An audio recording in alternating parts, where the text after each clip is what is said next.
এবং এই যে আমার কলেজের এক্সামটাকে আমি কাজে লাগাইতে পারছি। কিভাবে কাজে লাগাইতে পারছি? একটা দেখো, কলেজের এক্সাম কেন সিরিয়াসলি নিবা? কারণ এটা একটা সিলেবাস শেষ করার উপায়। এই যে তোমাদেরকে আমি বলি ১ বছরে সিলেবাস শেষ করো, কোর্সে ভর্তি হও। আমি যতই প্রেশার দেই, আমি যতই প্রেশার দেই আমার কোর্স থেকে তো আমি কল দিব না যে, "এই ৪ টে চ্যাপ্টার কেন পড়লি? তুই কালকে ৮ টা চ্যাপ্টার পড়ার কথা ছিল। তুই ৪ টা কেন পড়লি?" হ্যাঁ? এই প্রেশারটা কে দিতে পারে? কলেজ।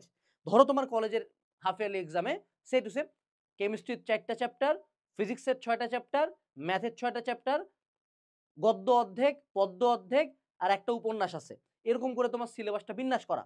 অর্থাৎ প্রায় তোমার বইয়ের হাফ তোমার সিলেবাসে আছে। বা এট লিস্ট বইয়ের 40% এই সিলেবাসটা যদি তুমি টার্গেট করতা যে আমি কলেজের এক্সাম ভালোমতো দিব এবং সিলেবাসটা আমি শেষ করব। তাহলে কিন্তু এই অর্ধেক সিলেবাস এট লিস্ট তোমার আয়ত্তে চলে আসলো।